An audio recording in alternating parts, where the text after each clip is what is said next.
Hello, everybody. I missed you a lot. Last week I was caught in a meeting. I couldn't join you guys, but Elsa did a great job, and we have a wonderful team here. So today, 6th of April 2022, it's 9 p.m. here in Ireland, in UK, 10 p.m. in France, and 5 p.m. in Brazil. And today we do have a special topic. What is the true value of life? And for this reason, we have a special guest, a friend. He already came to Ireland, so I had the pleasure to shake his hand, to hug him, let him to visit the Irish pub, and it's a pleasure to introduce you, my friend Edir Paixão. So Edir Paixão, he is a lieutenant colonel at the military fire department in the state of Ceará, Brazil. He is master in public health by the Federal University of Ceará.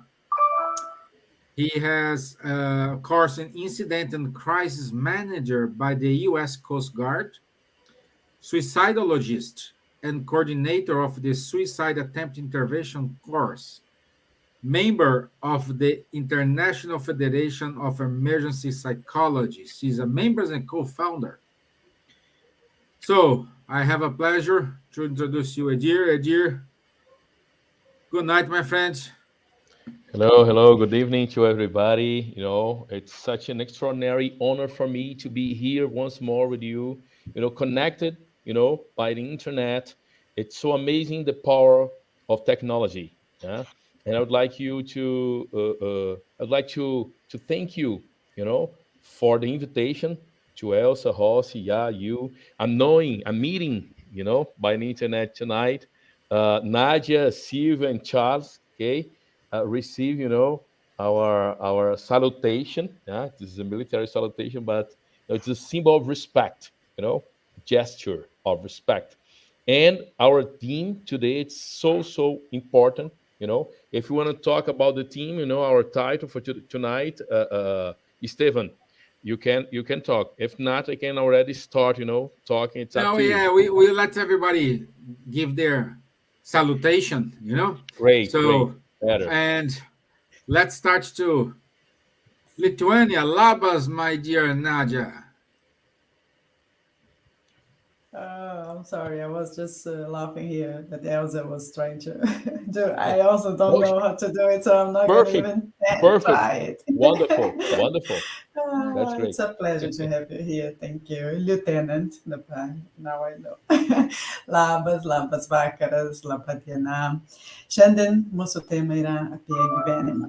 Apie gyvenimo vertybę, apie gyvenimo prasmę. Aš norėjau pasakyti kažką, bet radau labai įdomi tema.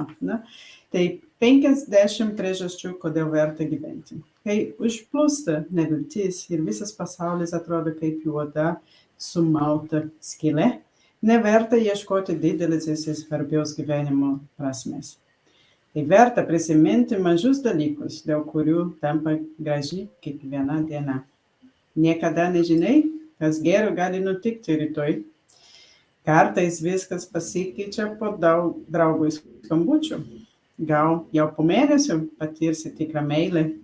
Labai smagu vonioj skaityti gerą knygą.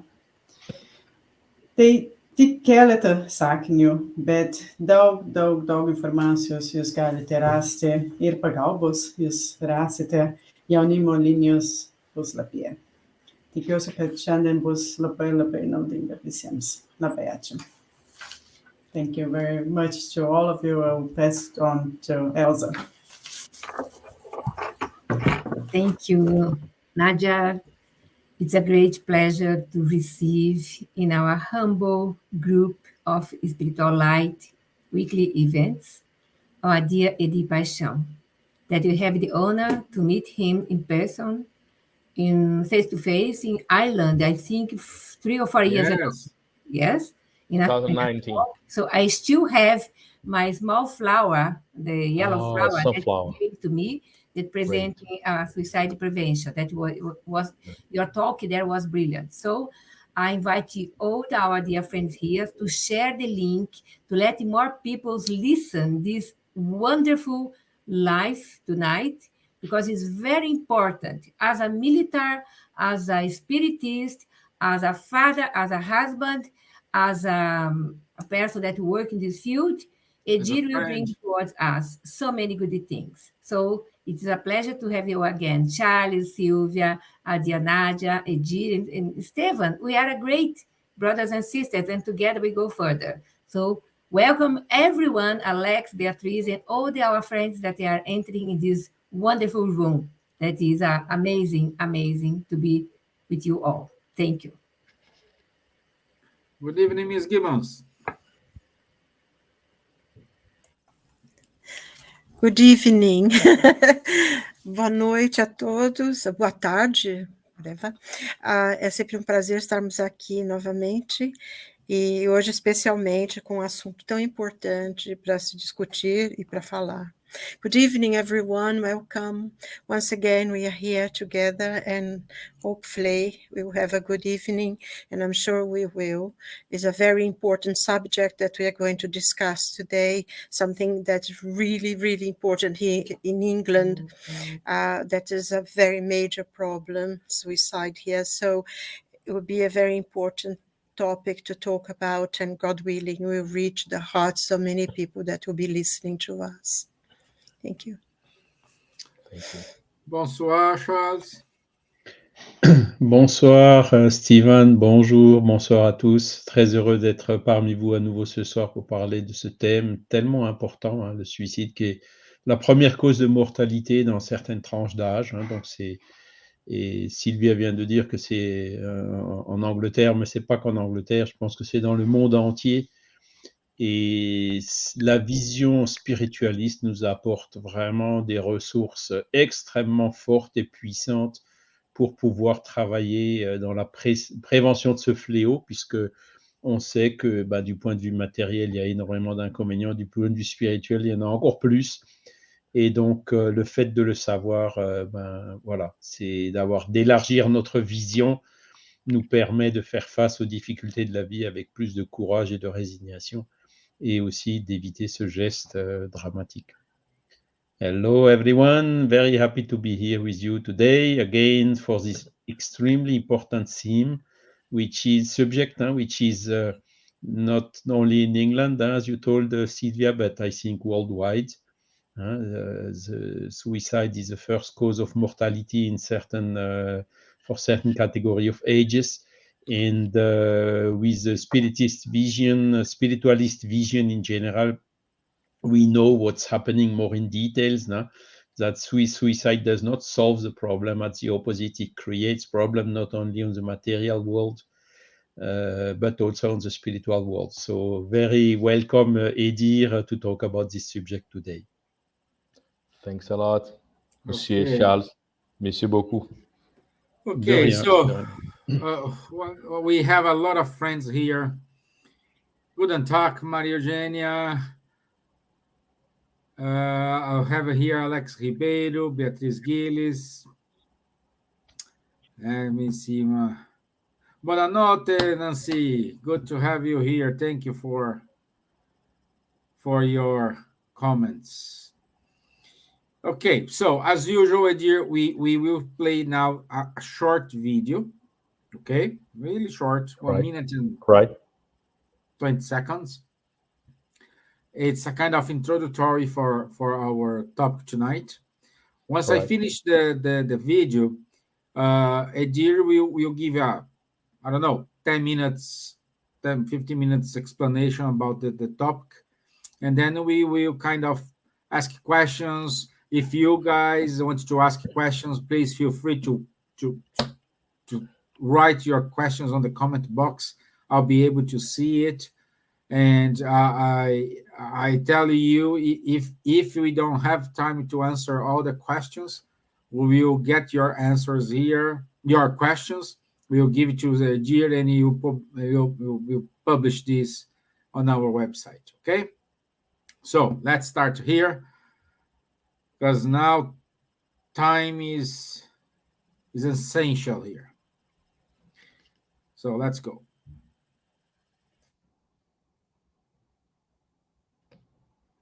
God knows. There are different moments in your life when, engrossed in problems, you feel ignored and think nobody knows the troubles you bear. God knows. Sometimes you may feel desperately unhappy and totally deserted. Still, you will not be alone. God knows the reason of your suffering. When in deep anxiety and abused and detracted by slander, you wish to abandon your task. Put your faith in God and wait. God knows why this must be so. Surprised by a cruel fate which thwars your most cherished plans, do not give yourself up to revolt and do not despair.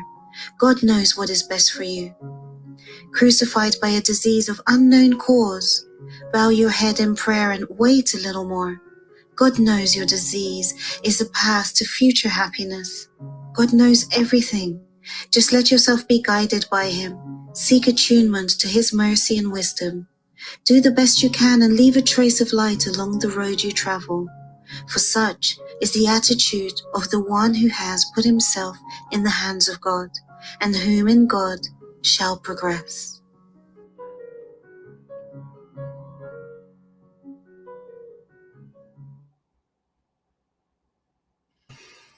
Okay. So, Mr. Ajir, Hello. it's all yours. Wow. Thanks a lot. I have enjoyed the video. And one of the first things I would like to say, good evening to everybody once more, for you who are at your home, watching us right now, independently of the country you are. I would like to say that I'm military fireman here in Brazil, and that I risk my very life to save other lives during suicide attempts. You know, so we work in unlimited situations, and because of that, we started studying, deeper the suicide prevention. I would like to say that suicides are preventable, and it's not only me who is saying that, but the World Health Organization. There is a kind of book, electronic book, called Preventing Suicide, a Global Imperative. And it's written there in the page 11, suicides are preventable. You can read it in English, in Spanish, French. There is not in Portuguese, but people who speak Portuguese can read, I think properly in Spanish, they will understand for sure. And it's written the page 11, suicides are preventable. That's the reason why I'm here, because science is saying suicides are preventable, And we are with many friends here who study spirituality, spiritism, and other kind of other religions, yeah? Not saying that spiritism is a religion, it's faced, as a science for me, yeah? But there are people who believe, who connect to God through it, yeah? And they have a religious aspect when they study and live spiritism. But I would like to say that many people who are scientists, they deny God, and they try to make themselves far from beliefs, spiritual beliefs, religions, other kind of beliefs. And there are many scientists in history that they believed in God. One of them was the French Blaise Pascal. I don't know if Charles have heard about this man. He was a poet, a mathematician, a physicist. He was an incredible guy. And he would say, Charles, that he'd better believe in God, because if there is in the spiritual world after the material world, he would be more prepared for that. It would be an advantage to believe in God and to prepare for this spiritual world. He was using logic, Charles, that's so interesting. There is a man who lived in Brazil named Bezerra de Menezes. He was a politician, a philosopher, a very respected man named Bezerra de Menezes, as I said. And he said, materialism will not consolate people. If you prove to me that materialism can consolate, I'm gonna stop believing in God, yeah, and I will become materialist. Yeah. Oh, Charles is saying that my microphone is beating in a button. I'll try to hold it so that I won't make any noise. Okay. If it won't stop, tell me, please, Charles. Okay. I'm gonna try to hold my wire now in microphone. Yeah. It's Going perfect on. now. Going on. So I'm a military fireman. I work risking my life to save other lives, and I have to face emergencies where people want to kill themselves. And I was very curious, and I was shocked so many times because our strongest instinct. I would like to ask you, what is the strongest instinct in human beings? What would tell me? Anyone? What is the strongest on us, as a instinct? Impulsive Sir? reaction. Survival. Survival, preservation, Sobrevivência. preservation, survival. So I was shocked. How does it come that our strongest instinct is preservation and survival?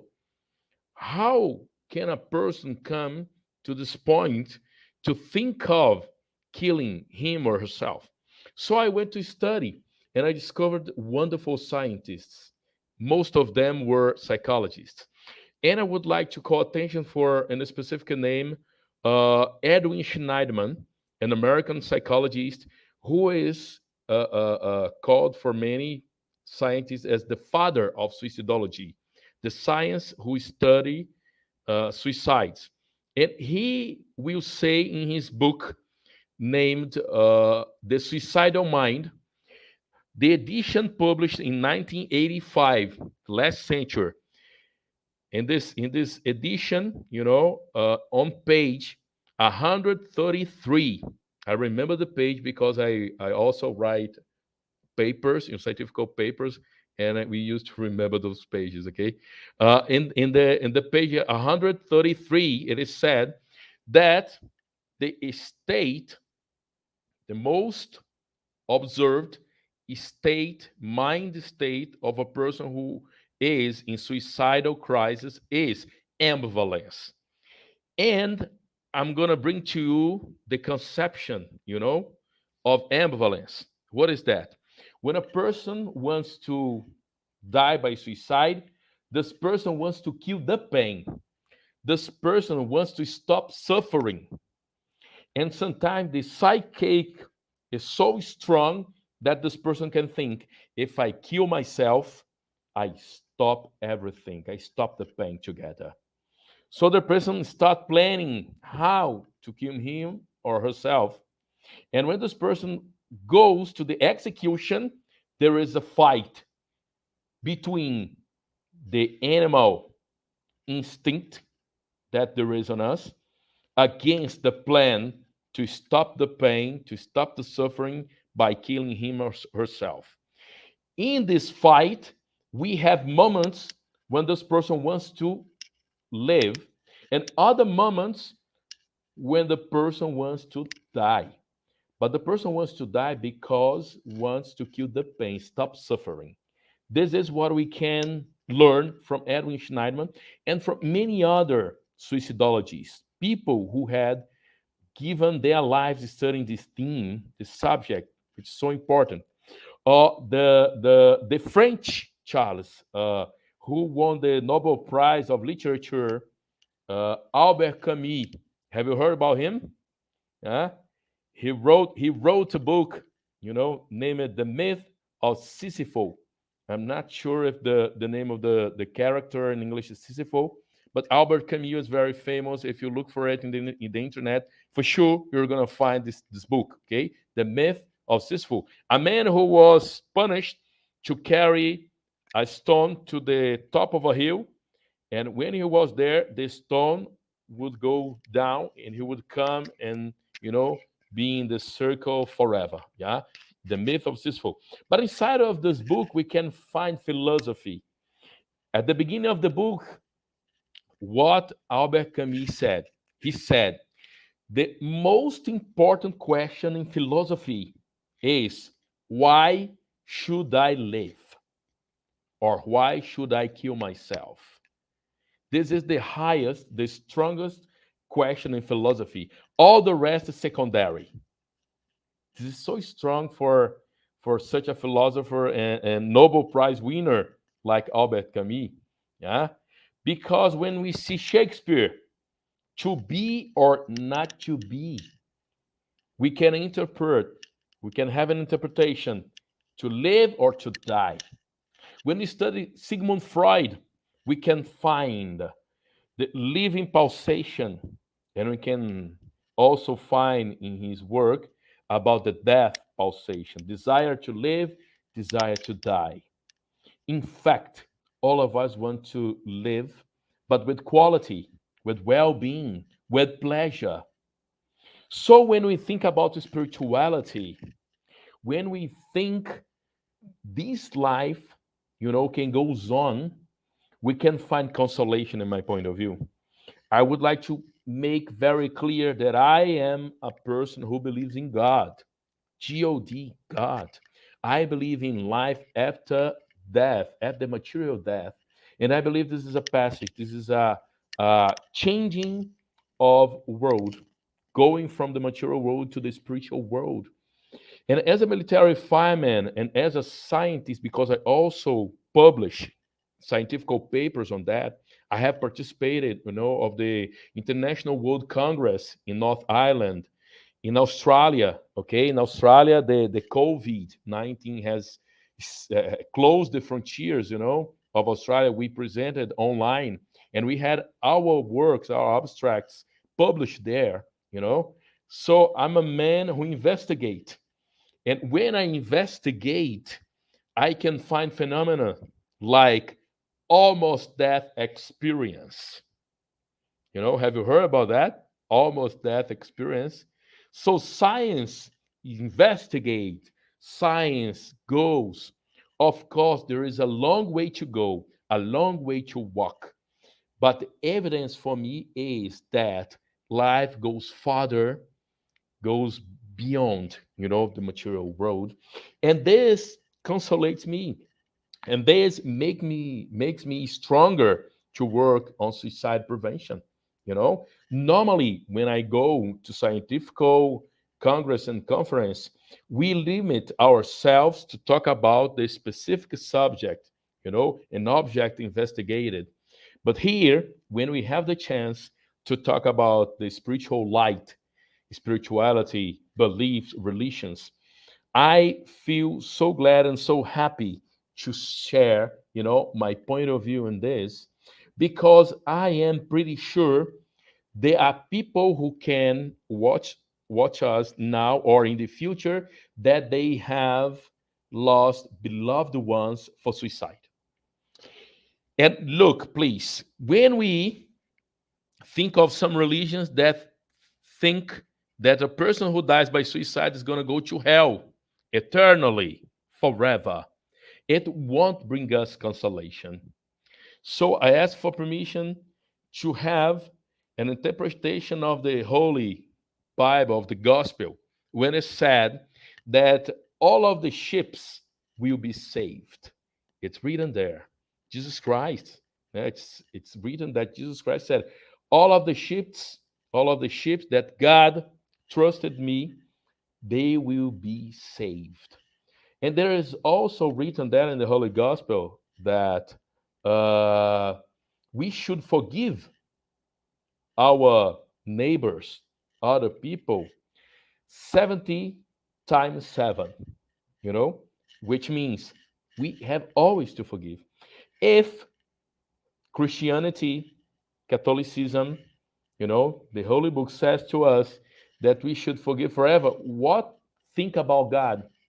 God for sure will give us a second chance, a third chance, so many chances, that we need, they will be given to us. So I would like to say that there are many scientists who believe in God, and we cannot disconnect one thing from the other. We can have, an eye to investigate and to make things profounder, profound investigations to go on, and technology is going to help us. To end my words so that you can ask questions, to us or people who are watching us now, I would like to say that faith is something really important in science. And I'm going to prove now. I live in a state in Brazil named Ceará. And near the capital of Ceará, in Fortaleza City, there is other famous city called Sobral. Sobral. Sobral. If you go to the internet, to the Google, and you type Sobral, Sobral, and you write the name of the city and you put Sobral and relativity, you're going to find many reports talking about Albert Einstein and the theory of relativity. Albert Einstein said that the light would not be in movement only on a straight and linear way. He said that light, depending on the gravitation, depending on the gravity of the place, could be curved. Pay attention, please. When Einstein said that, there was no telescopes, there was no technology to prove what he was saying. He had faith. Einstein had faith on that. Afterwards, when we have an eclipse, and during this eclipse, in the city of Sobral, they could take pictures of the stars during the eclipse and compare to the pictures during night and prove that the light was curved.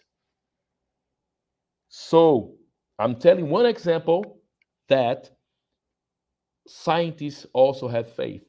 When you open a history book and you read about the Roman Empire, we believe in those writers because we were not there to see what happened. So scientists, they have faith. But by the effects, we can know the cause.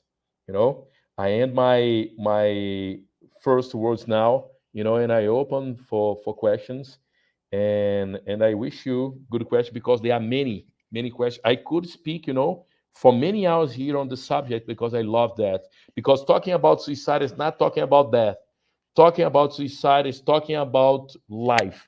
All the things I can do to prevent this outcome, this bad outcome, which is suicide, because it causes imitation, the further effect. We can talk about this later on.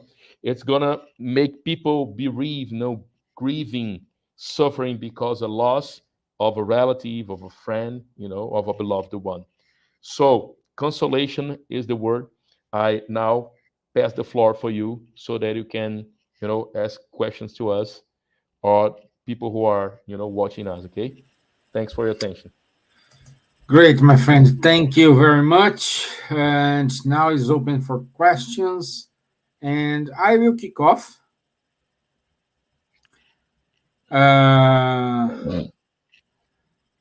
Edir, All right. what's the true value of life? That's the title of our talk. That's why easy. That's why I started. The true value of life, the highest value. I'm also graduating in law by the Federal University of Ceará State. And in law, all of our actions will be guided by life. Life is on the top. Everything we do, when we do to preserve life, we will have, an explanation and justification, even about the law. One example here, Stevan, we are firemen. We are supposed to go to suicide attempts, emergencies, to listen, to talk to people. But depending on the situation, we can hug people. When we hug people, this victim can be hurt, break an arm, for example. If we go to the courtroom, the judge will ask, why have you broken this man's arm? And if we say, to save his life, we will not be convicted, because we were preserving, a highest value, life. So life is the most important thing. If you go to the human rights, you're going to see right in the beginning, life. Life has to be respected, preserved, saved. Okay. Thank you. Okay. Charles, I see you have an interesting question here. You're on mute, my friend. And mute. Sorry. So, question is, what are today the most effective prevention measures against suicide, which are recognized by science or specialized entities? I'm meaning more specifically the entities which are following still a materialist paradigm. Well, the most really, really good question. The most, how could I say, qualified, the best way of preventing suicide recognized by science is knowledge. Talking about suicide on a prevention perspective, empowering people to recognize signs of alert for suicide and make connection with this person, with those people, with mental health and biopsychosocial professionals. So there is a strategy, Charles, named gatekeeper or gatekeeping strategy that is basically teaching people in schools, churches, business companies about suicide prevention and recognizing signs of alert for suicide, like the behavior. Sometimes a person was very open, extrovert, and suddenly becomes introvert. What is the justification? What is the explanation for that? Or a person start giving his or her personal belongings. Sometimes it's because decided to die by suicide and it's giving the personal belongings. Sometimes a person can say, I can't stand anymore, Charles. Look, you can say, I can't stand more cheering up for Paris Saint-Germain. You chant your soccer team, okay, and be happy, all right? But when a person says, I can't stand anymore, I can't bear it, I can't endure anymore, it's general. This is a problem, So you can be trained to recognize verbal signs and behavior signs so that we can go to this person, try to engage to her, and to take this person to professional help. I also advise professional help, not only doctors, not only psychologists. There are other kind of therapies, there are other kind of professionals who can help together to this person, because suicide has many faces, many factors. It's not only psychological. When we see the book of the president of the International Association for Suicide Prevention, Rory O'Connor, psychologist, he's from Scotland. He wrote there in his book is from the last year, 2021. He said, suicide is not only explained by mental health or mental disease. There is cultural aspects. There is anthropological aspects. There are biological aspects. And they interact in an equation of life. Okay? So we really need to empower people with knowledge so that they can prevent, suicide. There was a paradigm, a pattern in the past that said that suicides you should not even talk about it. But the World Health Organization said, we need to talk about this so that people can understand, what happens so that they can prevent it. We need to know to prevent it. Edwin Schneiderman would say that only knowing we can prevent, and the pattern has been broken. Now we have to talk, to empower people. All right.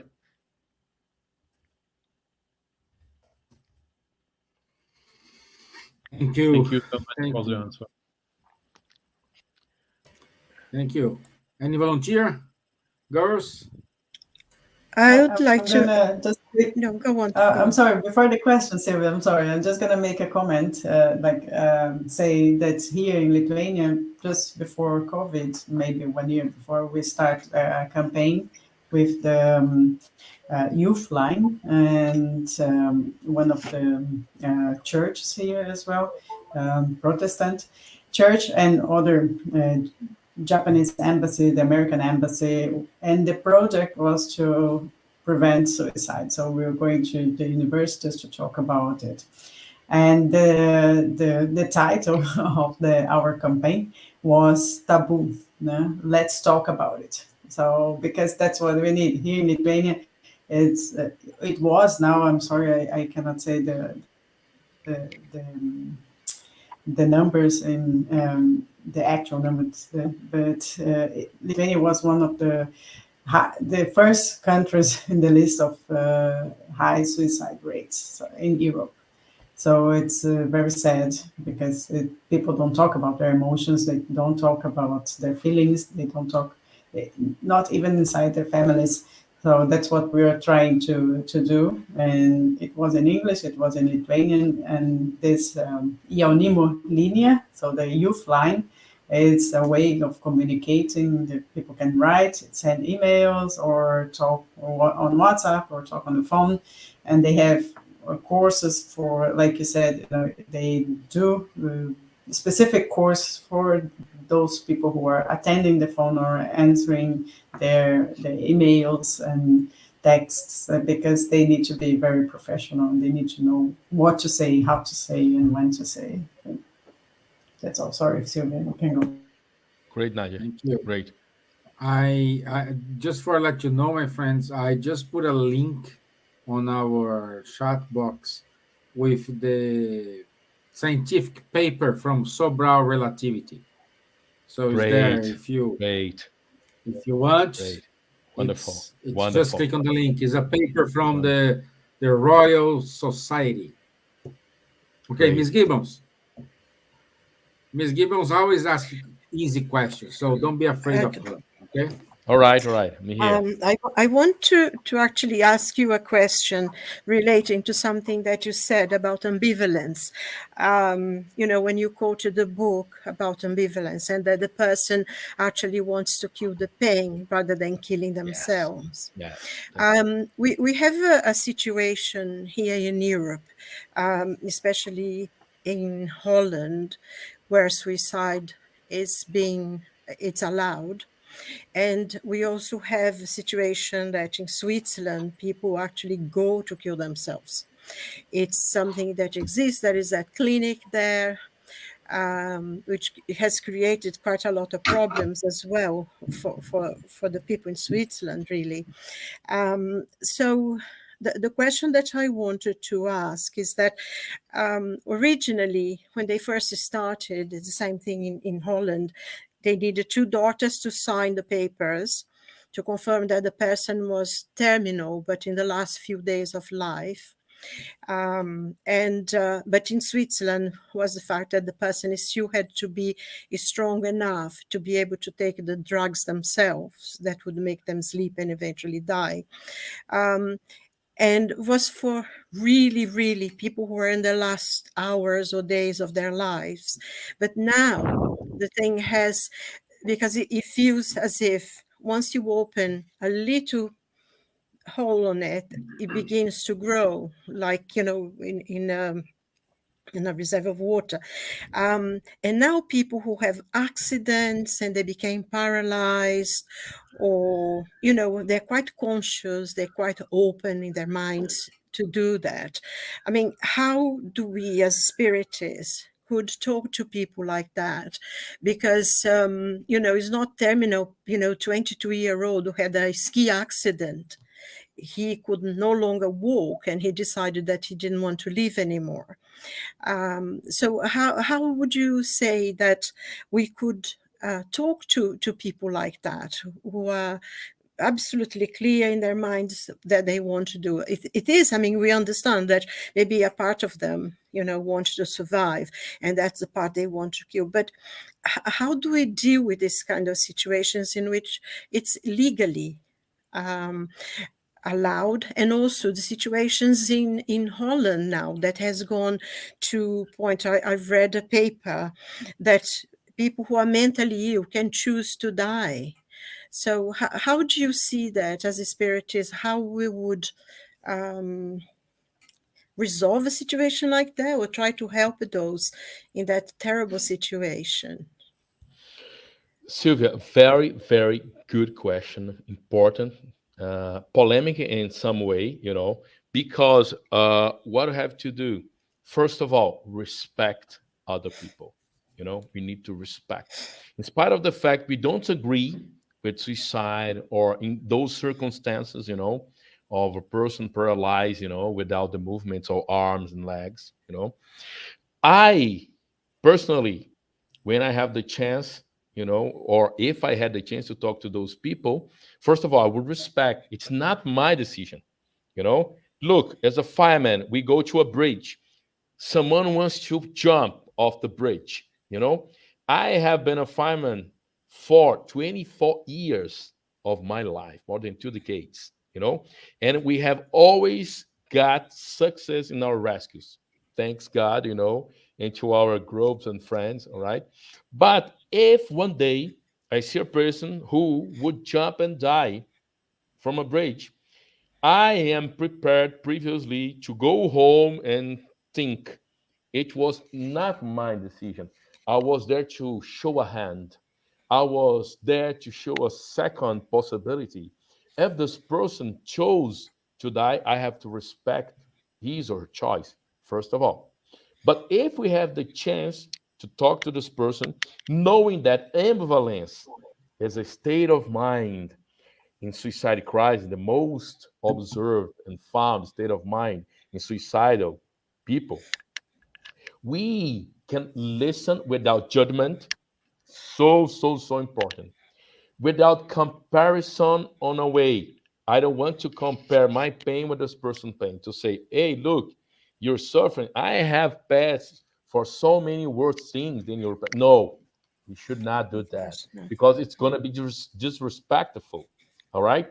But we could talk to this person and see if, with her permission or his permission, that even with members paralyzed, arms and legs, for example, this person could not find meaning in his or her life because we know about people who are paralyzed from the neck down, who use the mouth to draw wonderful and extraordinary paintings, for example. I play table tennis here, Silvia, in our state, yeah, Ceará. And there are many friends of ours who are disabled, physically talking.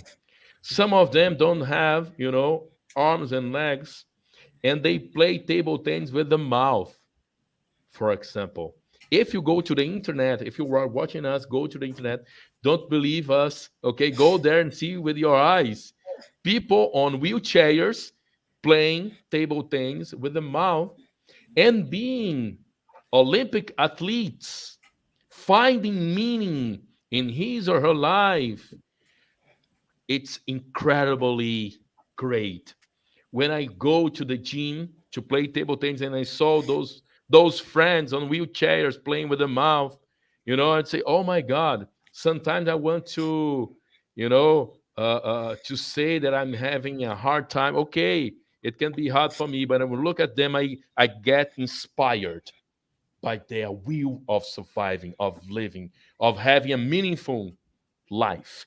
In the book, A Man's Search for the Meaning, written by Viktor Viktor Frankl, Frankl. who was a man who was in prison in Auschwitz.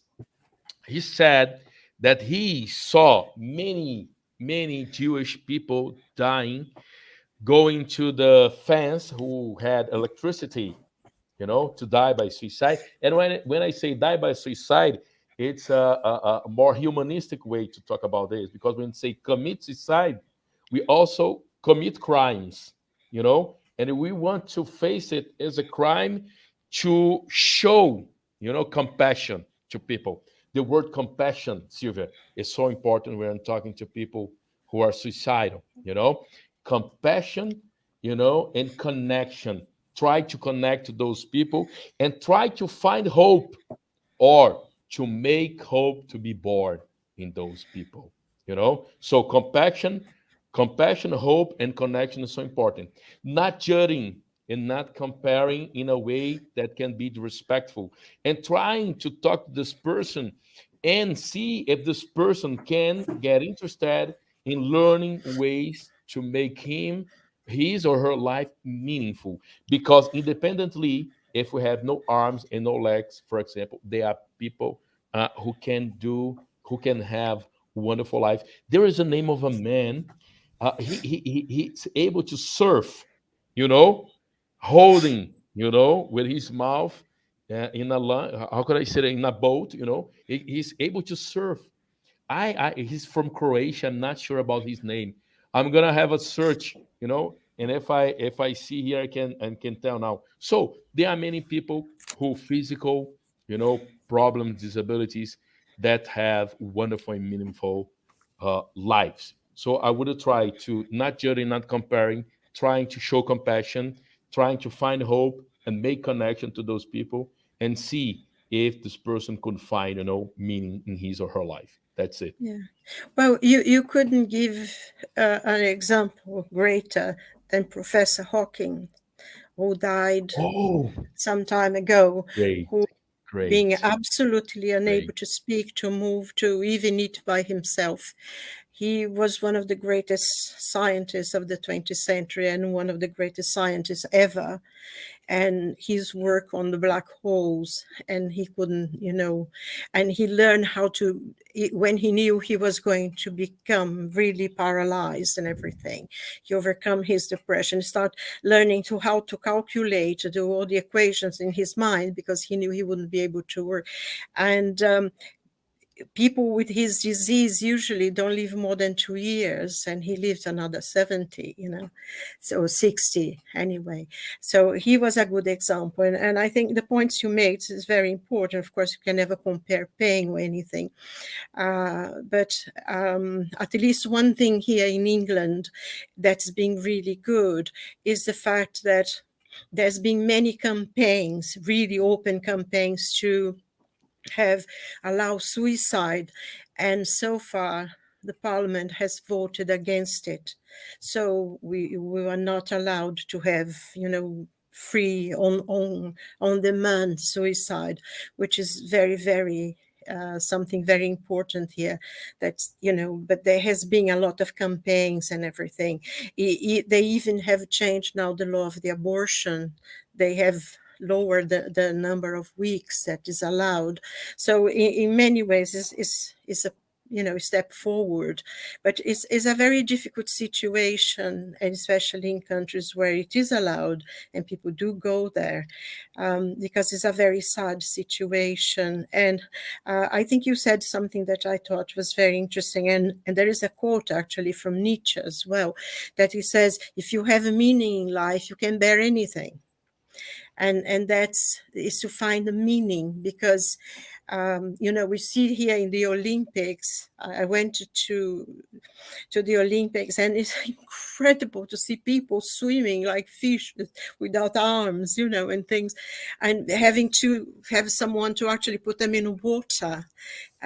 So it is something that to have a meaning of life, it's very important, and for everyone, I think, not only for people who have problems with difficulties physical, but for everyone, because as human beings, we go through difficulties, unemployment, relationships break down, and it's so easy to get involved in those things. So it's very important for us to be positive and as you say, help and not be judgmental. You can't judge anybody anyway. It's not our role.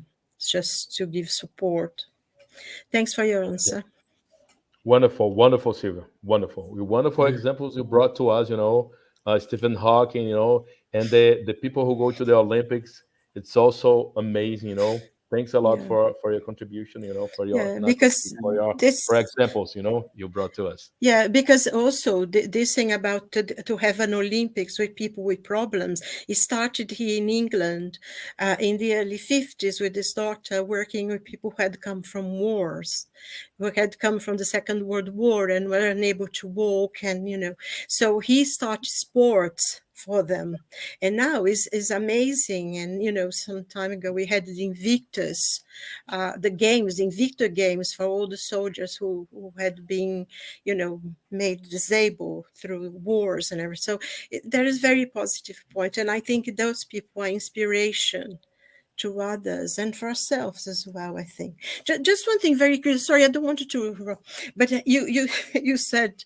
you talk about Hamlet and to be or not to be. Or not to be. But it's interesting because towards the end he says, he starts, if the mind, if it's nobler for the mind to suffer the sling and arrows of outrageous fortune, and then you go to dream, and then he says at the end that to go to the undiscovered country from where no traveler ever returns, so death make us cowards of us all.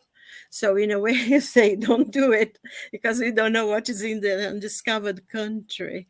So it's really good, this passage from Hamlet. Art Great, 2. great. There is a book named "The History of Suicide," Histoire du suicide en français. It's written by a French man named Georges Minois. And in the beginning of the book, it's written also about to be or not to be, this history, and so good. Nice, you talked about Nietzsche. Viktor Frankl mentioned Nietzsche in his book, talking about that. And there is other teaching from Nietzsche that I enjoy a lot. It is that what does not kill us make us stronger. If we survive, we're gonna survive stronger. Yeah, okay? That's Sobnatomo, isn't it? But he said something as well that love is what gives meaning to life. And then we can, he says, not because we are used to living, but because we are used to loving. And I think this question also, to love others, to be a giver, helps us, I think, to find a meaning for our own lives. Yes. Great, Silvia. I remember now the definition of John in the Holy Bible about God. They asked John, what is God for you, John, the disciple? And said, God is love. So great connection to, with the Christianity subject. Yeah. Thank you. I'm just going to use the topic. I know we have a question, but I want to just mention love in person on earth after Jesus, maybe, of course, no, not maybe, but of course, then Chico Xavier. Chico Xavier was an amazing person, amazing Brazilian, amazing medium, and I select this phrase from him, and it makes a link with all that Silvia and you are talking about now. And just look back and see what you have already overcome. You are able to do it again. So just be strong, and you see how much you have been through. You have overcome so much, and you are able to do it again and continue. So I think that's just to summarize. Great, Nadja. Yeah. So, we do have a question from our friends here. It's from Nancy Valente. She's saying, euthanasia is assisted suicide. Isn't it a paradox when doctors who should save lives permit this terrible action? Question.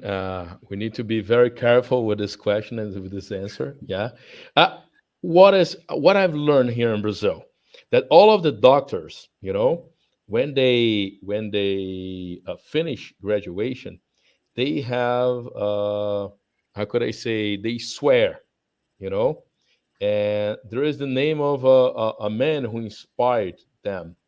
In Portuguese, it's Hippocrates. I don't know how to say this in English. Any of you know? Hippocrates. Hippocrates.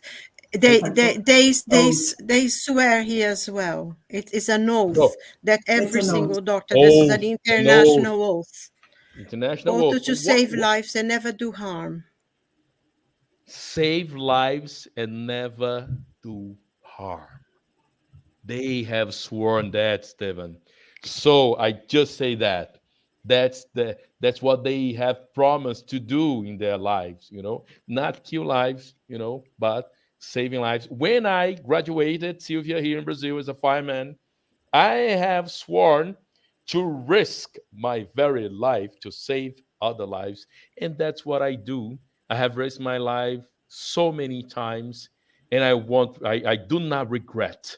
And I would do everything again because this is very noble, and that involves love, Silvia.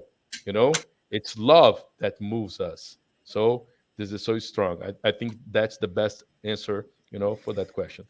Yeah, and Joanna de Angelis also say that God, is love, but Joanna de Angelis says God is life. Great, also great. Yeah. So, there was Nadja. a case very quick. There was a case very recently here in England that someone threw themselves in the river, because it happens a lot, and a young man was passing, and he jumped in the river to save that person. And he saved the person, but unfortunately he died. So they are having, special ceremonies for him and everything, his family, Silvia, so. really interesting thing. I'm a fireman. If I go to rescue someone, on a house on fire. Okay, there is a baby there. I have to go there inside of the house, take this baby out, to rescue the baby. If I die trying to rescue this baby, will I die by suicide? What do you think? Yeah? No, because to die by suicide, we need to wish, Yeah. finishing our material life. So this is the opposite. This is noble. You're risking your life to save a baby or other people, So this is not suicide. They have asked me so many times during my speech here in Brazil, Silvia, Yeah, but So that we know. I mean, he recommending gave that. his life. He didn't intend to die. He tried to Yeah. save someone, but in the Save. process, he saved the person. So it's a very sad thing, but it was a noble way to go, and probably Yeah. that's what the way that he had to go. When we understand that, Very noble. although we suffer for his family because he was a young man, but with a generous heart. So. Good to know, and good to comment on that, okay? Never be afraid of helping people, okay? Never be afraid of that. This is noble. Yeah. Do you have time Nadja? for another question? Nadja, do you have any question?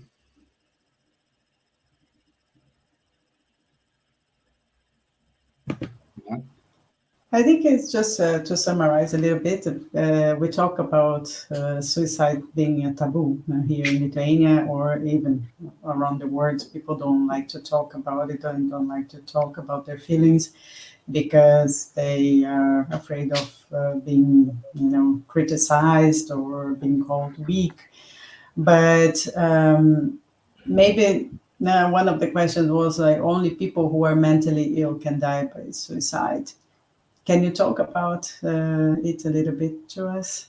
Very, very important point and question, Nadja. What happens? The World Health Organization has also a publication named Myths, where we can find, some myths about suicide, and one of them is not only people who are, mentally ill will die by suicide. It's and people who die by suicide, they can have other aspects. They can be, conscious. They cannot be, out of mind. Of course, most of them are ill, mentally talking. That's what the research is gonna, the research are gonna tell us, okay? But it's a myth, There are people who can die by suicide and they are not mentally ill. An example. The samurai. Do you call it in English samurai? The Japanese warriors, Yeah. It was a cultural ceremony, It was, in their point of view, an honorable. It was a way to die with honor for them. If you see the film, the 47 Ronins with Keanu Reeves, you're gonna see Okay. about this, And there are some other films, movies that are gonna show us that suicide is not only a question of mental disease, but also a cultural, social, subject phenomenon. Okay. It's called harikari. Harikari, that's it. Harikari, ceremony to die by suicide with a sword. Yeah, that's it. Yeah. And dear, to wrap up here, perhaps this is one of the questions we must know. What we should do or not do when we have a relative or someone we know in suicide crisis. First thing, be close to that person. Look, if there are only two people in a house, of course, this people who's taking care of the other who is in suicidal crisis is gonna sleep in one time. I have talked to a woman who was blaming herself because her husband died by suicide because she slept and he died by suicide. She was not watching him. But it was impossible for a human being to stay 24 hours watching another person. It's impossible. So do not carry, this guilty in your life, okay? But if there are more than one person, on a house, we should change in turns to watch this person. First thing, we have, if you have someone who is suicidal in your family, try to eliminate, instruments, tools, methods that can provide a way to die by suicide, like ropes, cords, knives, scissors, poison, If you live on an apartment in a building, high building, you have to try to put nets, or bars in the windows, to prevent this person to jump, you need to take care. And we always need to look for professional, work so that this person, this relative can be attended to professionals in mental health, in social areas, to, with a group work, try to help this person, because it is a fact that when we try to help, in most of the cases, we can, manage to save lives. And physical barriers, Stevan, look, it's so interesting. Physical barriers in bridges, for example, has the power to mitigate, impulsiveness. People who are suicidal most of the time are impulsive, and if they find barriers, they will, for sure, most of times give up, quit, of the suicidal idea. There are many people who tried, who attempted suicide, that they give us their testimony, talk about their stories and say that those barriers were really important, to prevent suicide. In Asia, just to finish here, they sold pills. They have sold pills on a bottle, and a person could open it and swallow 20, 30 pills at once. When they have changed it for a blister, one by one, the impulsiveness, were reducing. Instead of 20, 30 pills, a person would eat only 5, 6 pills, and the level of intoxication was lower, which gave time, to rescue those people in hospitals. This simple strategy saved, thousands and thousands of lives in Asia. So we really need, to study and try to apply those strategies. Okay. Great, thank you. And Elsa, we cannot finish without you saying something. And I thought the perfect moment for introduce you. we have a question here from our friend Gilberto Garcia. And he's saying, some people used to say we shouldn't avoid suicide because someone has the right to decide if he or she wanna live or not.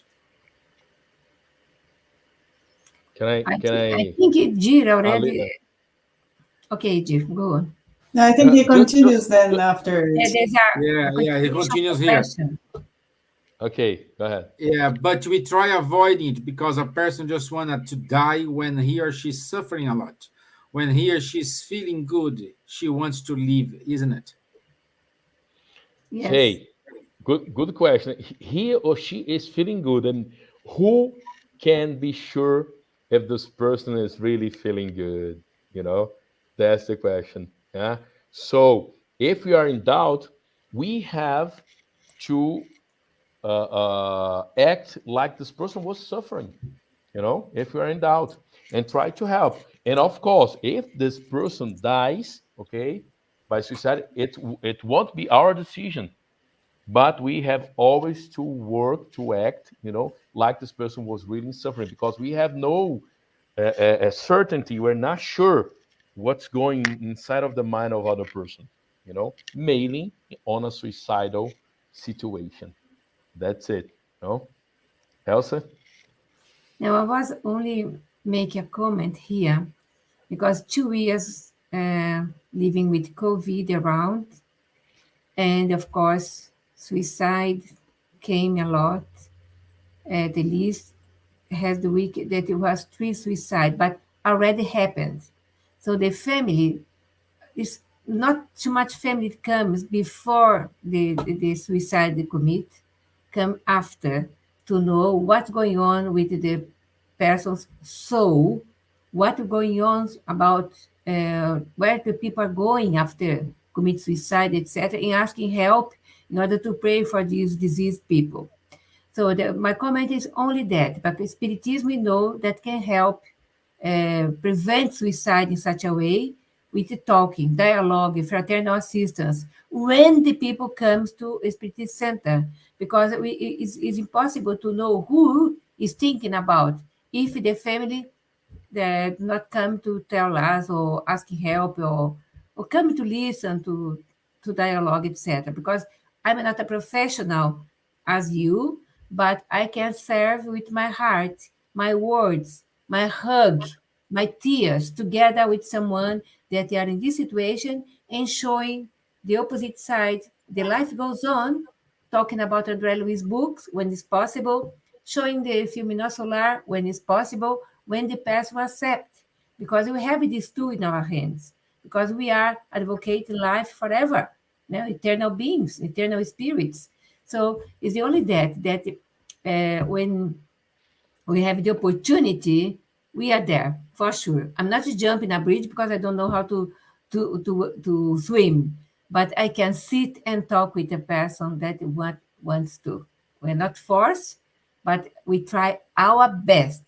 We try the most to save life with our prayers, our spiritist mediumship meetings, the way that we can do. Only that. And I appreciate your comments, your what you brought here is really, really, really very important for people watch again. I will watch again, listen again your examples, your citations, because we need the most to prepare ourselves through this kind of seminars, talks, conferences that you are giving to the world. Thank you so much, Jir. Thank you all. Welcome, friends. It was great. Thank you, Thanks a Gir. lot for your Thank you. attention and Thank you participation. very much. I know, may Silvia know, here in Ireland, we don't have many cases of suicides, but not suicides in the train.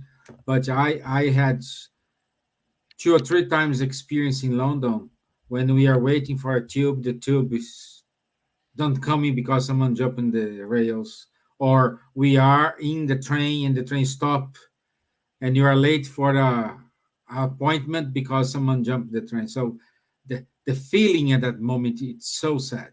It is so heartbreaking, and I don't know. It's I think in 2015, There were 275 cases of suicide of people throwing themselves either in front of trains or the underground. Myself going to work twice. We had to stop and move. The stations were closed because people throw themselves in front of the trains. So it's a very, very serious case here. It's very sad, really. As you have commented about the, suicide attempts in trains, undergrounds, metros, and so on, I would like to say that last year we had in our state here 10 suicide attempts, on the subway. Suicide attempts, all of them survived. All of them survived, but they survived, really hurt, handicapped without an arm or a leg. So they have hurt themselves a lot and they did not find, death. So it's important to say that people think that the method is very, how could I say, that they will die for sure. But no, people can make their situations worse. So that's the reason why we also advise listening, talking, because they raise traffic of some pills in the black internet, and people they fake the pills, and people who buy it for a high price, they cause more trouble to their bodies, So we don't really advise, trying to die by suicide by finding other possibilities and solutions, because in fact people want to kill pain, and survive in a better way. Okay, thank you once again, my friend. It's a pleasure have you here. We are almost 15 minutes over. Let me go very quickly here to our announcements for next week.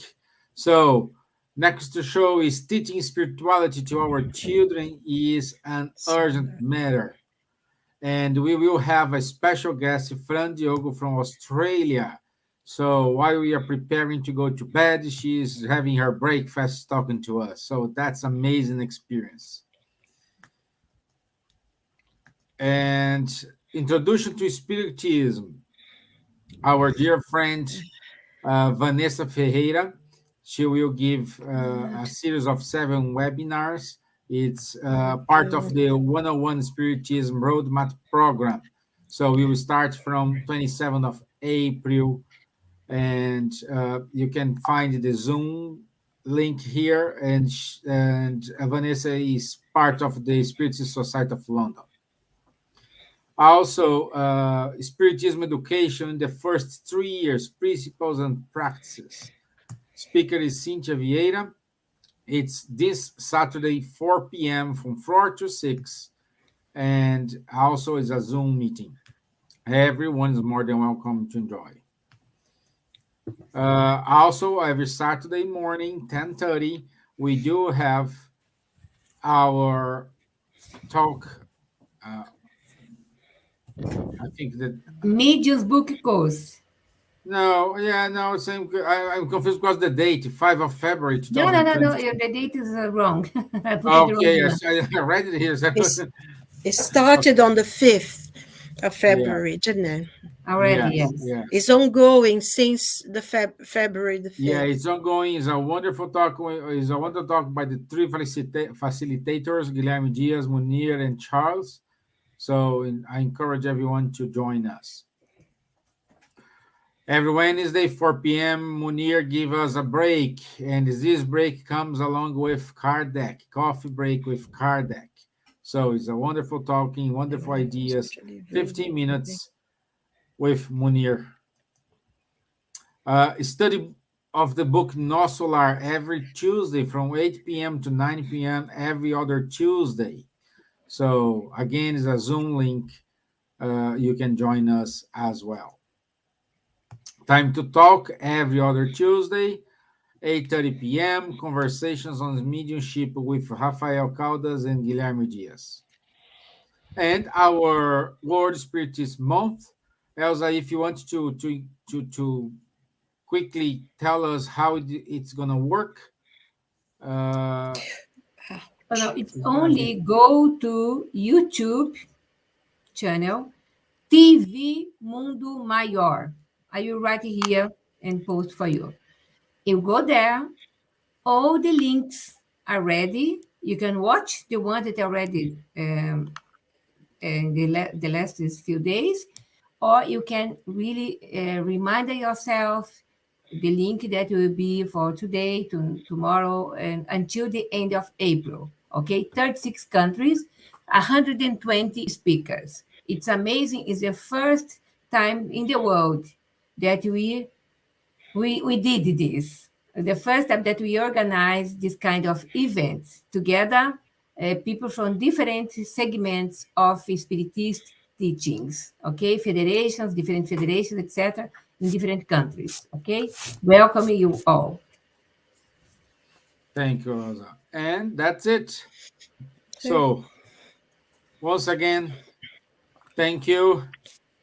Thank you very much, my dear friend, dear. It was a pleasure to have you. Night. Nadja, I Thank know you you're very speaking from the much. future. Thank you. I am already on the 7th. Yeah. Thank you very Yeah. much. Okay, Bye. Thank Thanks you. a lot. Thank Thanks a lot. you. It was great. Bye. Bye bye. Bye. Ciao, ciao.